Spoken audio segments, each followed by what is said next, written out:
बधाई हो आर्नोल्ड। अब तुम ईरान के 10 किलो डेजर्ट में हो। ये इस दुनिया की सबसे गर्म जगह है। अगर मैं तुम्हारी जगह होता तो लिक्विड बचाना शुरू कर देता।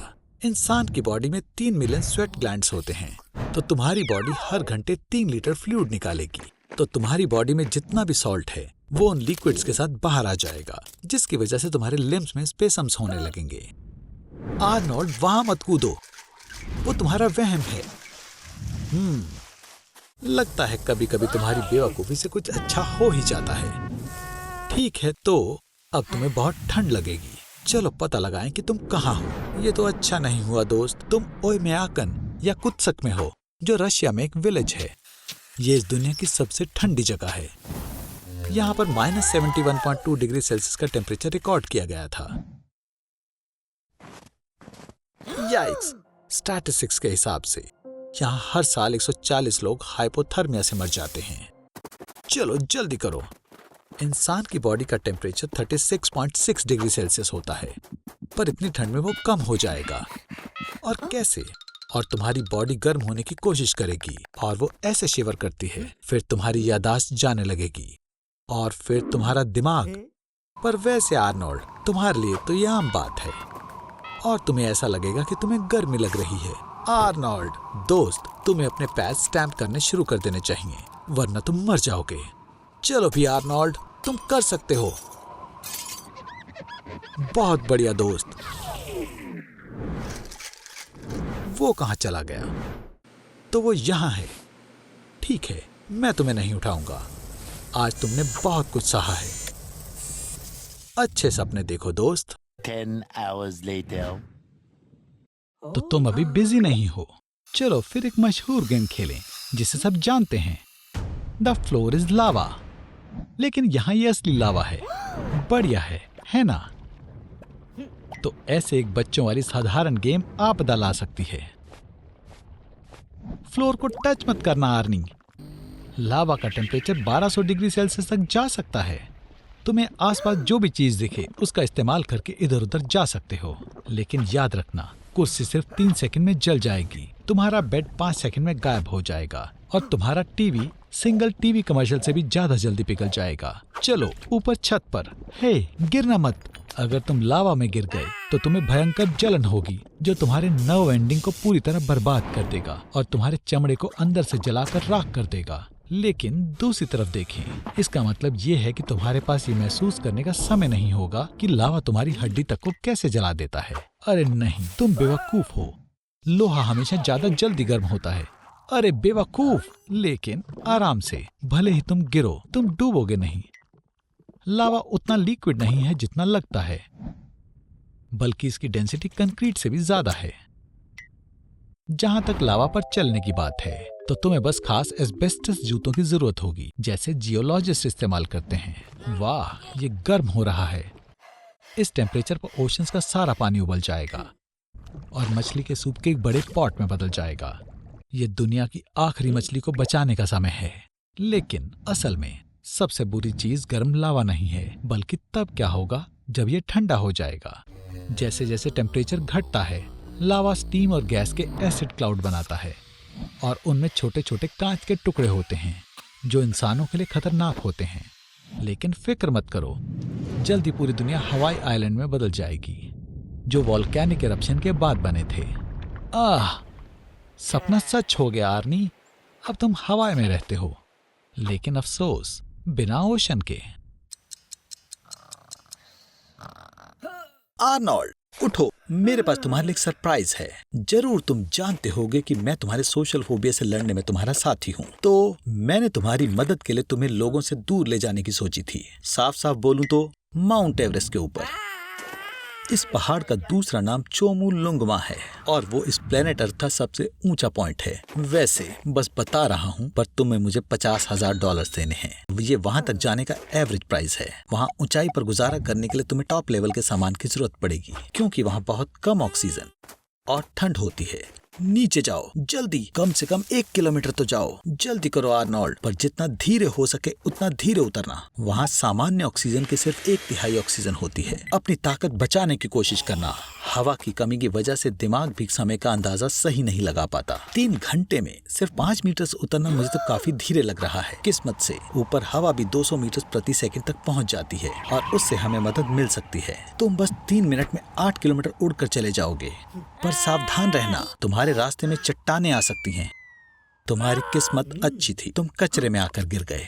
एवरेस्ट के यात्री पहाड़ पर इतना कचरा छोड़ जाते हैं कि सरकार ने 1 किलोग्राम कचरा इकट्ठा करने पर $2 का इनाम रखा है। मुझे लगता है तुम मेरे $50,000 चुकाने की कोशिश कर रहे हो। आर्नोल्ड, इतनी तेजी से सांस लेने की कोशिश ना करो। -60 डिग्री सेल्सियस में तुम्हारे लंग्स भी सूखने लग जाते हैं। पहाड़ों की खांसी इतनी खतरनाक होती है कि तुम्हारे रिब्स भी टूट सकते हैं। मुझे माफ करना आर्नोल्ड, पर क्लाइंबर्स माउंट एवरेस्ट से लाशों को नहीं हटा सकते। ये नामुमकिन है। इसकी बजाय वो लाशों का इस्तेमाल माउंटेन पीक की ऊंचाई नापने के लिए करते हैं। खैर आर्नोल्ड, कम से कम तुम्हें कुछ जरूरी काम करने को तो मिला। मुझे लगता है तुम यहाँ आकर बहुत खुश हो दोस्त, खासकर जब तुम एक जमा देने वाली ठंडी जगह से आए हो। पर मुझे लगता है कि तुम इसके कुछ ज्यादा ही मजे ले रहे हो। हेलो आर्नोल्ड, तुम्हें ऑक्सीजन की कमी की वजह से भ्रम दिखाई देने लगे हैं और कोई तुम्हें कैंप फायर तक ले आया। मुझे खुशी है कि तुम उठ गए, पर हमें अभी भी 6 किलोमीटर और चलना है। बदकिस्मती से मुझे नहीं लगता कि तुम्हारे पास घर जाने जितनी ताकत बची है। पर रुको आर्नोल्ड, मेरे पास एक आइडिया है। तुम मार्को सिफ्रेडी का कमाल दोहरा सकते हो। 2001 में वो माउंट एवरेस्ट से स्नोबोर्ड पर उतरे थे। मुझे तुम पर विश्वास है आर्नोल्ड।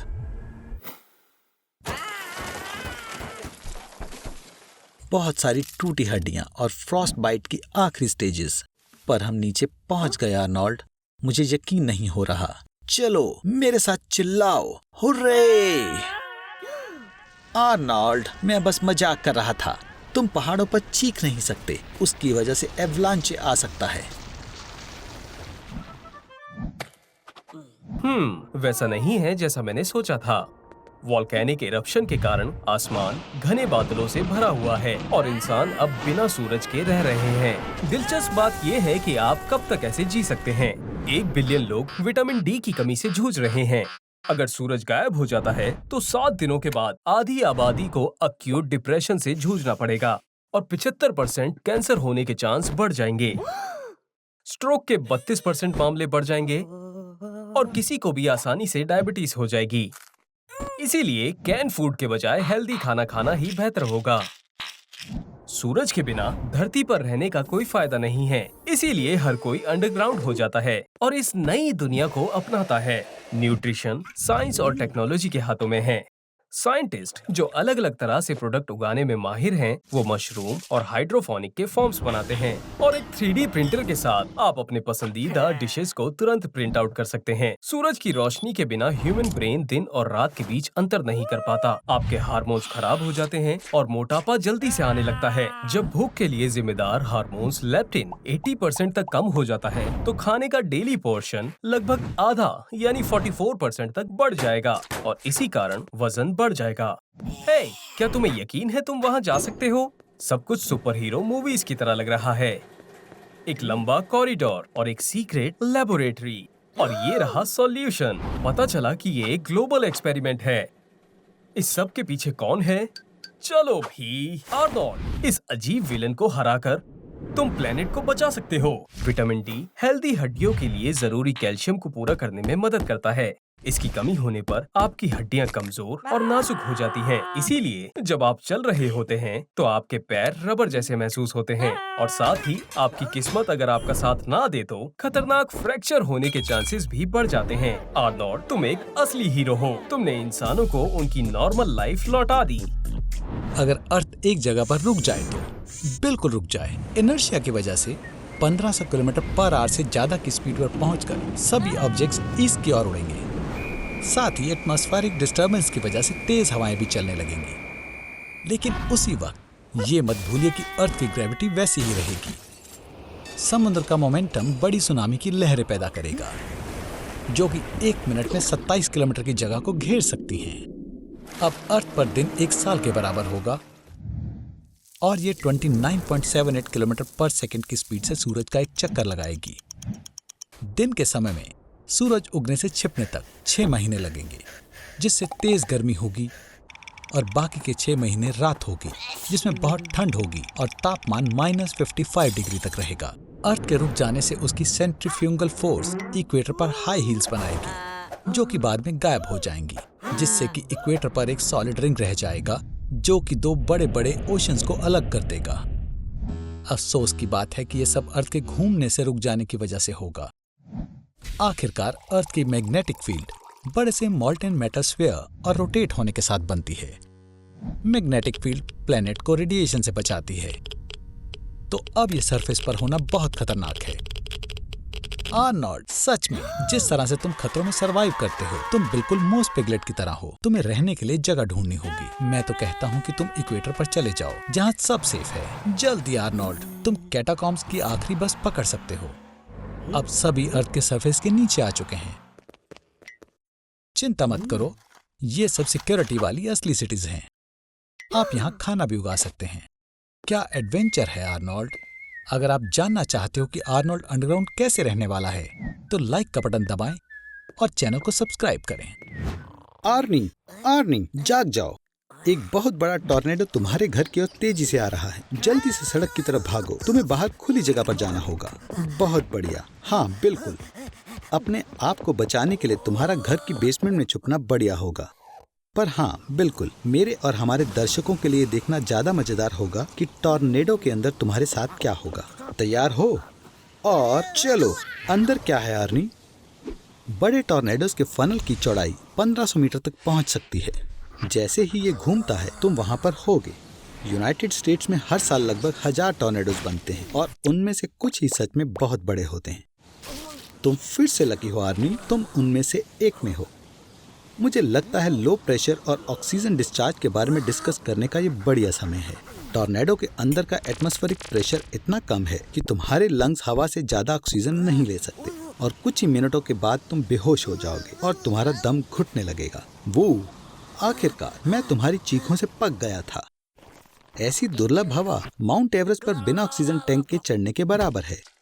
माउंटेन टूरिज्म तुम्हारे लिए बिल्कुल भी नहीं है आर्मी, पर टॉर्नेडो के अंदर ऑक्सीजन की कमी से मरने की बजाय तुम शायद अंदर खींची हुई चीजों से टकरा कर मर जाओगे। तुम्हें पता है, उड़ते हुए पेड़, जानवर, गाड़ियाँ, घरों की छतें और यहाँ तक कि पूरे घर, हमें सुपर शक्तिशाली टॉर्नेडो के दौरान जिन भी चीजों की जरूरत पड़ेगी वो सारी तबाह हो जाएंगी और 500 किलोमीटर प्रति घंटे की स्पीड से घूम रही होंगी। और यहाँ तक कि अगर तुम सोचते हो कि किसी चमत्कार से तुम इस मलबे से टकराने से बच सकते हो और अगर ऑक्सीजन टैंक की चिंता करने की बात नहीं है, तो किसी भी तरह तुम टॉर्नेडो के अंदर जिंदा रह सकते हो। तो प्लीज भूलो मत कि टॉर्नेडो कभी ना कभी खत्म होने ही वाला है और फिर फनल तुम्हें छोड़ देगा और तुम काफी ऊंचाई से वापस ग्राउंड पर गिर जाओगे।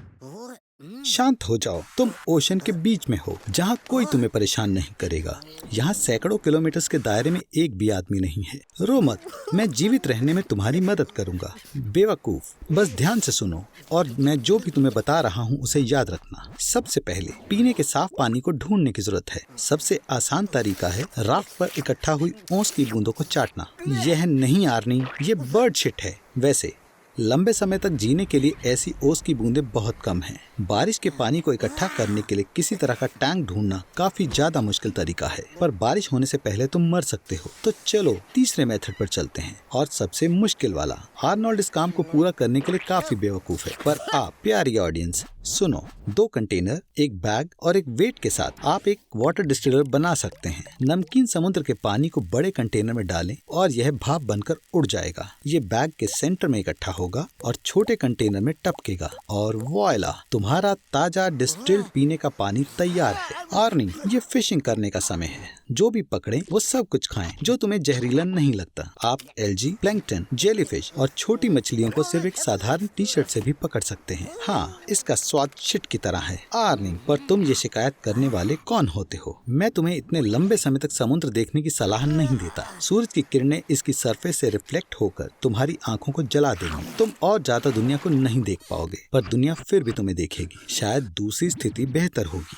आर्नी, तुम्हें यूवी रेज से अपने आप को बचाने के लिए राफ्ट पर कैनोपी बनानी चाहिए। खुले समुद्र में थर्मल शॉक मिलना डेथ की गारंटी है। पर हालांकि सूरज के तुम्हें डराने से काफी पहले तूफान आ रहा है। राफ्ट को डूबने से बचाने के लिए सभी भारी चीजों को बीच में रखें और दया के लिए पोसाइडन से प्रार्थना करें। बधाई हो, तुम तूफान से बच गए, पर अभी भी वहाँ जमीन ढूंढने की समस्या बनी हुई है। तुम्हें पता है, मैं तुम्हें बताना भूल गया आर्नी, तुम पूरी दुनिया के ओशन में समुद्र से सबसे दूर पॉइंट पर हो। पॉइंट नीमो। सबसे पास की ह्यूमन सेटलमेंट 400 किलोमीटर दूर है। वो इंटरनेशनल स्पेस स्टेशन पर है।